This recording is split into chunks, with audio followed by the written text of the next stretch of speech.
Guys আজি গোলাঘাটৰ কাষতে থকা কাৰ্বি আংলঙৰ এটা হিডেন প্লেচলৈ যাওঁ ব'লক। গাইজ ট্ৰেভেল ব্লগছৰ নতুন এপিছডলৈ সকলোকে স্বাগতম জনাইছোঁ। গৰমটো বহুত বেছি পৰিছে, কিমান আৰু ঘৰত সোমাই থাকিম। মই আজি আহিছোঁ আকৌ কাৰ্বি আংলঙলৈ। কাৰ্বি আংলঙৰ নতুন এটা প্লেচ বিচাৰি যাওঁ, গা চা ধুই ধুনীয়াকৈ খানা চানা খামগে। বলকচোন আজি ভিডিঅ'টো আৰম্ভ কৰোঁ। নতুন প্লেচৰ সন্ধানত মই আহি বৰ্তমান পালোহি লংপ্ৰু বগামাটি পিকনিক প্লেচত। গাইজ আহি পালোঁ, মানে আমাৰ অসমখন সঁচাকৈ ধুনীয়া আৰু কাৰ্বি আংলঙত ইমান ধুনীয়া ধুনীয়া স্পট আছে। আজি আকৌ নতুন এটা প্লেচত পাই গ'লো। বলকচোন লোকেশ্যনটো চাওঁ আৰু আপোনালোকক মই দেখুৱাওঁ কেনেকুৱা লাগিছে।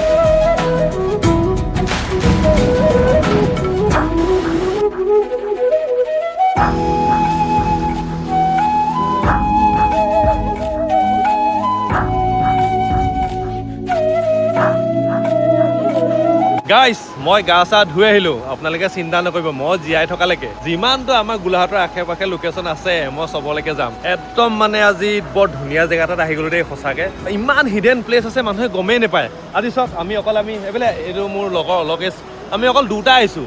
ইয়াত এটা মানুহো নাই, কিন্তু গোটেইখন জংঘলৰ মাজত বাৰু দেই। বাকী কথাটো হ'ল আপোনালোকে মানে ছোৱালী তোৱালী লৈ নাহিব, অকণমান ৰিক্স হ'ব। আমি লগৰ দুটা আহিছোঁ, মানুহ চানুহ নাই ইয়াত, অকণমান ৰিক্সো হয়। কিন্তু ভাল লাগিলে, মজা এক্সপিৰিয়েঞ্চ। বাকী ভিডিঅ'টো ভাল লাগে চোৱাৰ কাৰণে ধন্যবাদ। আজিলৈ বাই বাই।